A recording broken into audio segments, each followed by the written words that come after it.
2024 est fini, on a eu une belle année de cinéma et c'est l'heure du fameux top de l'année, la crème de la crème, mes recommandations d'œuvres à rattraper.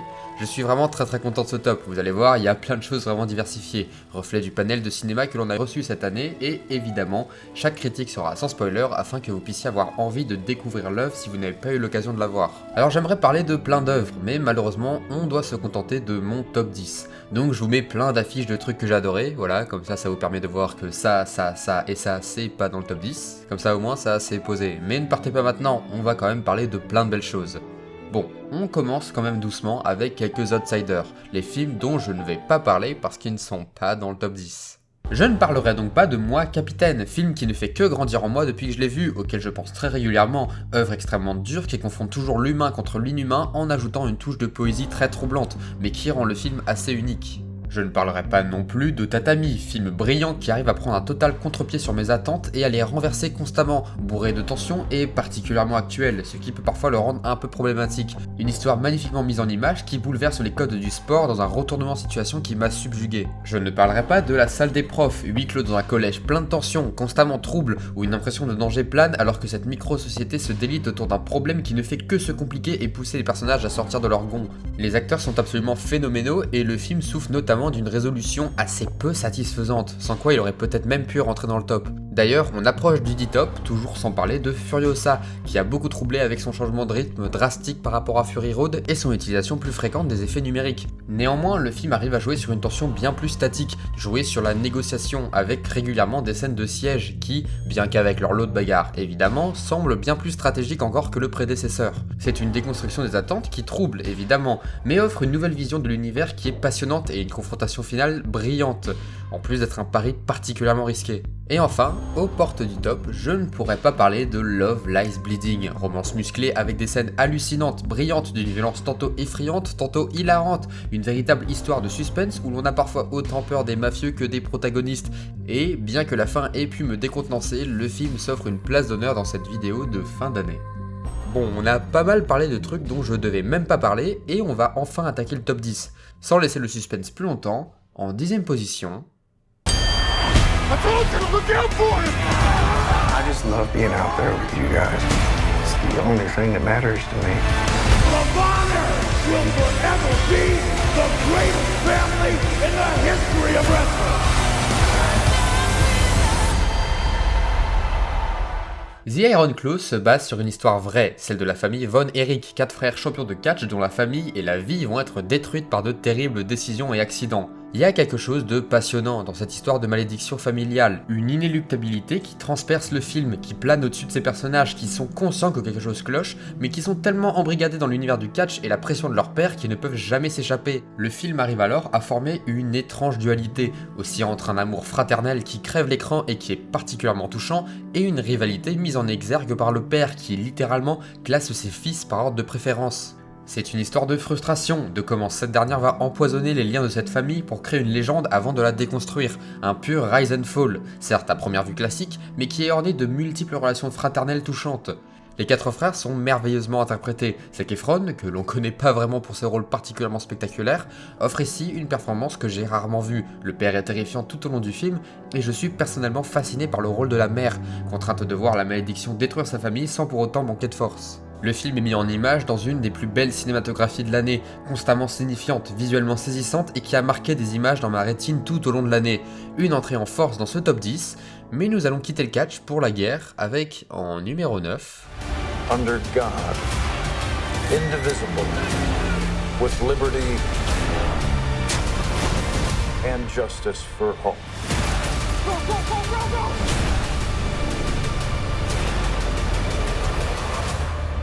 God bless America. Civil War suit un groupe de photographes de guerre qui tentent de survivre à une traversée d'une Amérique en pleine guerre civile, et la plus grande qualité du film réside dans sa dichotomie de traitement cinématique.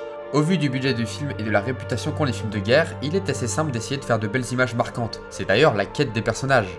Néanmoins, le film est en combat constant contre eux, et ça c'est assez passionnant. Les personnages cherchent à embellir la guerre, donc le film cherche à nous rappeler l'horreur de cette dernière. Et il ne le fait jamais de manière condescendante, sans se prendre pour plus intelligent qu'il n'est. Ça passe par une mise en scène sobre, au corps avec les personnages, et le fait que la majorité des situations sont des sièges, que ce soit le duel de sniper d'une intensité saisissante ou la fameuse scène avec le personnage de Jesse Plemons, qui se joue uniquement sur le silence et le dialogue. Le travail du son est sidérant dans le film, avec le bruit constant des explosions en fond ou le réalisme des armes, notamment un hélicoptère qui m'a marqué par la violence de ses coups de feu. Bref, la dichotomie entre l'intention du réalisateur et de ses personnages fait du film un objet d'étude que je trouve passionnant, et bien que parfois il se permet de créer des images marquantes et magnifiques, c'est toujours au travers des yeux de ses personnages. Cependant, depuis tout à l'heure, je parle de Guerre civile, mais c'est bien un film sur la photographie, et cette partie est tout aussi qualitative. Les personnages sont vraiment tous intéressants, la relation entre les personnages de Kristen Dunst et de Kelly Spain est vraiment passionnante, et voir leur vision de l'art se confronter insère une sorte d'adversité dans leur amitié, et ça c'est vraiment très intéressant. Et j'aime énormément le personnage de Wagner Moura, réfléchi et stratège, mais avec des failles qui le rendent humain. C'est une très grande réussite, et je le conseille à tous ceux qui ont pu être butés par le marketing bien trop poussé sur la guerre, délaissant totalement la photographie. On va passer en 8ème position, avec...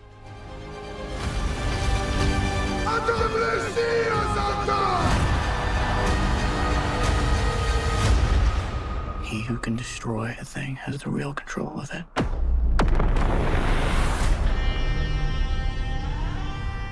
J'aime beaucoup Dune première partie, j'avais trouvé que c'était un projet de base d'univers solide et on était en droit de se demander si le projet allait tenir sur la durée. Je trouve Dune partie 2 bien meilleure que son prédécesseur, le film reprend directement à la fin du premier et explore bien plus la façon dont Paul va explorer la société des Fremen. Je vais éviter de parler de l'histoire, car c'est une adaptation, et bien que je n'ai pas lu l'œuvre de base, je peux supposer que le film suit l'histoire du livre. Alors oui, c'est assez passionnant de voir la fatalité qui s'abat sur chacun de ces personnages, de voir comment les relations se troublent et que certains des personnages se voient contraints d'être passifs alors que d'autres prennent une importance non désirée. Ça fait du bien de voir un film qui ose renverser l'intégralité de ses enjeux de la première partie, plutôt que d'essayer de changer la trame de ce qu'il adapte afin d'éviter de noircir ses personnages et de les rendre tous sympas pour garantir un succès. Mais bon, moi ce qui m'intéresse, c'est comment le matériel cinématographique peut se détacher du matériel littéraire, et pour ça, c'est juste impressionnant. Visuellement, le film a tellement d'idées de plans, tellement d'images magnifiques. Le cadrage d'Arrakis s'adapte aux situations, parfois épousant les dunes de sable paisibles sur un vent doux, parfois chaotique et dangereux, comme si chaque dune pouvait s'effondrer. L'étalonnage de la plaine Harkonnen, tellement gangréné par le mal que les couleurs s'y effacent. C'est vraiment une excellente idée. Outre l'imagerie, la mise en scène des scènes d'action est excellente aussi. Entre les scènes grandioses de poursuite et épurées de corps à corps, le film a un réel sens du rythme, toujours évidemment appuyé sur une musique envoûtante. Techniquement parfait, le film est aussi beaucoup plus intéressant que le premier en termes de ce qu'il donne à jouer à ses personnages. Le personnage de Timothée Chalamet par exemple a beaucoup plus d'émotion à son panel, là où il était un petit peu trop sobre à mon goût dans le premier. Et personnellement j'aime beaucoup le personnage de Dave Bautista, ce méchant incapable, un peu ridicule mais assez attachant. C'est une suite avec plus d'enjeux que sa première partie et j'ai très hâte de voir la suivante. Bref, quittons les immenses productions hollywoodiennes pour aller vers quelque chose de bien différent. En 7ème position...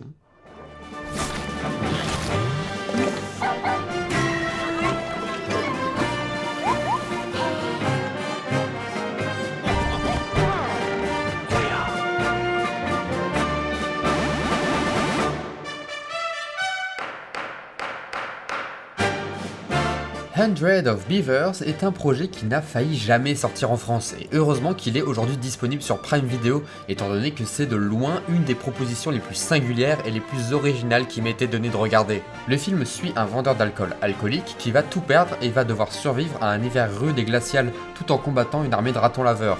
C'est un projet qui revient à l'essence même du cinéma, une comédie en noir et blanc extrêmement basée sur le slapstick et surtout muette. C'est un pari extrêmement risqué mais qui fonctionne totalement et le film est constamment créatif, constamment drôle et une véritable ode au cinéma amateur. Une preuve que n'importe qui peut faire un film tant qu'il a des idées. On ne peut pas dresser des ratons laveurs, on met plein de gars en costume. On ne peut pas construire une structure gigantesque, on la dessine en 2D. Le film a un côté carton-pâte qui fonctionne totalement avec son style et qui le rend unique. Le parcours du personnage se divise en deux parties. Une partie apprentissage de la survie, hilarante, identifiable étant donné qu'elle est réellement écrite comme un jeu vidéo, qui fait remonter des souvenirs. Et c'est extrêmement drôle de voir les combinaisons et les idées saugrenues du personnage pour surmonter ses problèmes.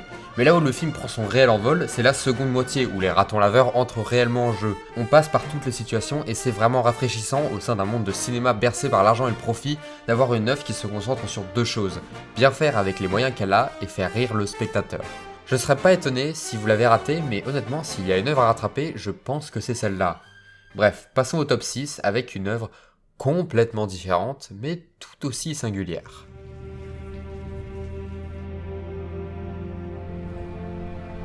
Absurdité totale. Elle le dit à personne. How would you define the modern woman? It's complicated. Yeah. You take women out of social stereotypes and physically set them free.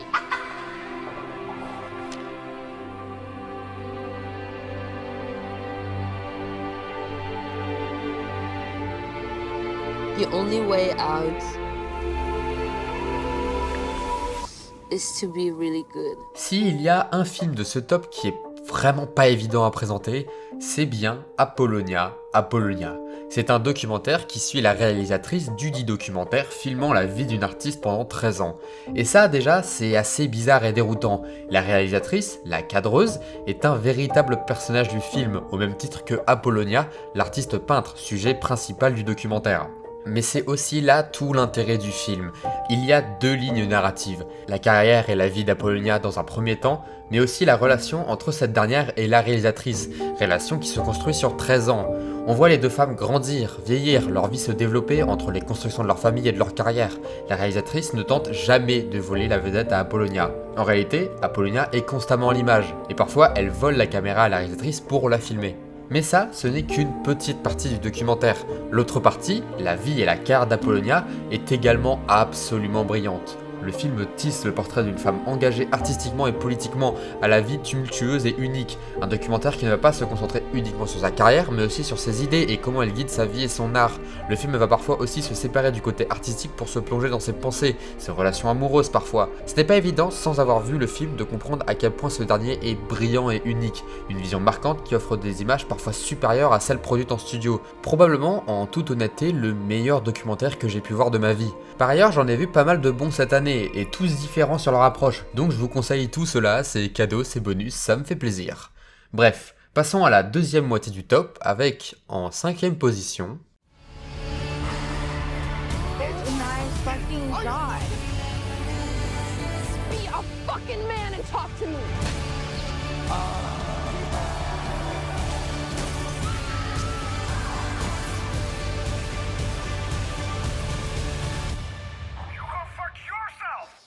Me go fuck myself, me fuck myself, you go fuck yourself and your fucking motherfucker!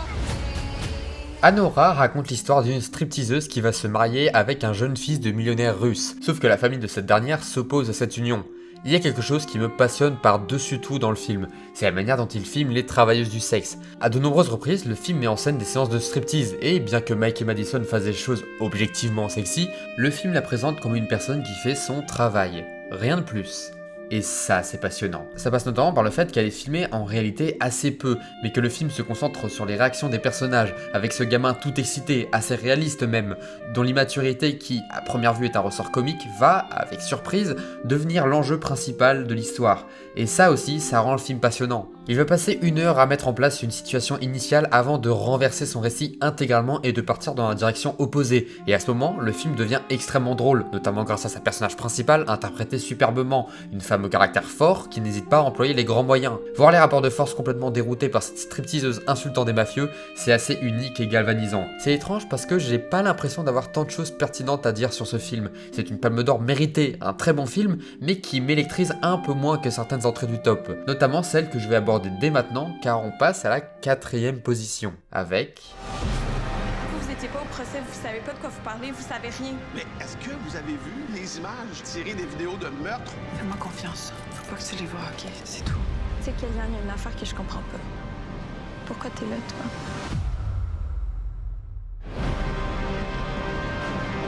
Si je devais choisir un mot pour décrire les Chambres Rouges, je dirais hypnotisant. C'est un film pas évident à pitcher, on suit le procès d'un criminel ayant fait des agressions abominables, filmées et diffusées sur internet dans ce que l'on appelle des chambres rouges. Sauf que nous, on suit une femme, mannequin très populaire et spectatrice du procès, qui va développer une fascination morbide pour cette enquête et surtout ce criminel. Son personnage principal, difficilement caractérisable et interprété à la perfection, ne laisse jamais entrevoir une once de vérité, et sa relation avec la seconde protagoniste, tout aussi fascinée par le tueur mais bien plus imprévisible, permet de créer une dualité de décision et de réaction qui mettent en lumière le décalage de nos personnages. L'une en devient drôle et parfois assez piteuse, ce qui la rend un peu attendrissante. Et l'autre est calculatrice, imprévisible et inspire un sentiment de danger. On a l'impression qu'elle serait tout aussi capable de commettre des actes affreux. Néanmoins, le film est également d'une subtilité stupéfiante, jouant toujours sur le hors-champ, ne montrant jamais ce que les personnages cherchent et trouvent d'horrible, alors que le spectateur peut parfois avoir cette curiosité morbide de voir avec elle l'horreur des actes. C'est tout le discours du film, le fait de vouloir à tout prix voir quelque chose qui, souvent, n'apporte rien de bon ni de pertinent. Cette subtilité, on la retrouve dans la façon de filmer, majoritairement très sobre, mais sans pour autant ne pas être marqué, isolant ses personnages à l'intérieur et en dehors de la salle de procès, avec certains coups d'éclat qui tranchent violemment avec le reste du film. Pour finir, j'ai envie de relever la musique, qui est aussi magnifique et envoûtante que dérangeante. Bref, une expérience marquante que je recommande à tout le monde. Nous voilà aux portes du podium, et aussi surprenant que ce soit, on va rester au Québec avec notre numéro 3. Je vais te régler ça, moi, cet humanisme-là. Il y avait tout en ami. C'est la première fois que je veux vraiment quelque chose. Je pensais que les humains avaient vraiment peur de la mort.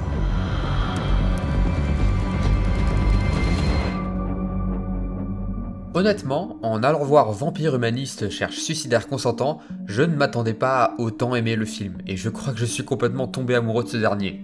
Le titre est assez explicatif, on suit une jeune vampire qui déteste l'idée de tuer et qui va rencontrer un jeune homme voulant se suicider afin de l'aider à faire ses premiers meurtres. J'adore la façon dont le film montre cette famille de vampires, une quasi-société qui s'arc autour du meurtre et de la façon dont la hiérarchie de cette dernière dépend de la quantité du sang qu'ils avalent. Le film est à la fois hyper drôle et hyper dérangeant. La scène d'introduction est probablement ma préférée de l'année car elle pose directement le ton du film, un malaise flottant avec des pics d'humour parfois acerbes. La relation entre les deux personnages est magnifique, extrêmement touchante et le film arrive à la raconter avec une sobriété magistrale, notamment grâce à un plan séquence où il danse qui est à la fois hilarant et touchant. C'est ça la grande force du film. Chaque scène passe par tellement d'émotions. On rit, on est ému, on a parfois même peur. N'oublions pas que ça reste un film un peu horrifique. Et si l'on s'éloigne du duo de personnages principaux, toute la famille autour est hilarante. Entre la sœur folle mais méthodique et bienveillante, ou les parents ennuyés par leur comportement de leur fille. Ce film tisse un portrait familial qui est vraiment original. Et ça fait un bien fou d'avoir ce deuxième petit film québécois qui apporte de la diversité. Bon, cela dit, on va passer vers la deuxième place, et la transition va être particulière étant donné qu'on quitte ce fameux petit cinéma québécois pour se pencher sur une grosse machine. En deuxième position...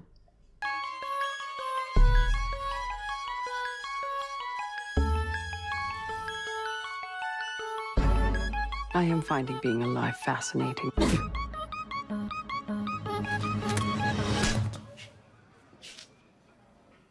Oh. Il y a quelque chose de fascinant avec Poor Things. C'est le premier film que j'ai vu de l'année. Je l'ai même vu le 1er janvier 2024. Et pourtant, il me reste tellement d'images en tête. Pour résumer simplement, si tant est un soit peu possible, le film suit Bella Baxter, une conscience d'enfant transportée dans un corps de femme et son parcours à travers le monde et ses relations. Déjà, le postulat du film est particulièrement brillant et il sert d'une magnifique toile pour la fresque étrange bourrée d'idées plus saugrenues les unes que les autres, sans pour autant paraître aléatoire ou incohérente. La panoplie de personnages qu'offre le film est extrêmement riche et permet aux acteurs de délivrer des performances uniques, surtout le duo Emma Stone et Mark Ruffalo, dont on oublie parfois qu'il est excellent acteur car il est engoncé dans le rôle de Hulk chez Marvel et qui ici est d'un génie humoristique constamment surprenant, qui se renouvelle à chaque séquence et qui font d'une alchimie impeccable avec Emma Stone qui est déconcertante. Je pense même que je n'avais jamais vu ce type de personnage au cinéma. Tout cet univers est mis en image par une cinématographie tout bonnement hallucinante, je pense même la meilleure de l'année et une des meilleures que j'ai pu voir de ma vie. Un film qui a une nouvelle idée esthétique par plan, tellement riche, et même si parfois j'ai du mal à comprendre certains choix, ces derniers me passionnent quand même, et je n'ai pas forcément besoin d'interpréter le choix de chaque focale. C'est l'univers, la complexité, l'étrangeté du film qui se retranscrit au travers du travail de l'image, et c'est à ça que sert la cinématographie d'un film. Ce projet est absolument bluffant et honnêtement, j'aurais adoré qu'il reste numéro 1. Ça aurait signifié qu'il s'est battu pendant l'intégralité de l'année. Malheureusement, il s'est fait dépasser en fin d'année. C'est l'heure de parler de mon top 1, le film qui m'a le plus marqué cette année comme beaucoup de monde. Je pense que vous avez déjà facilement deviné de quoi je parlais. En numéro 1...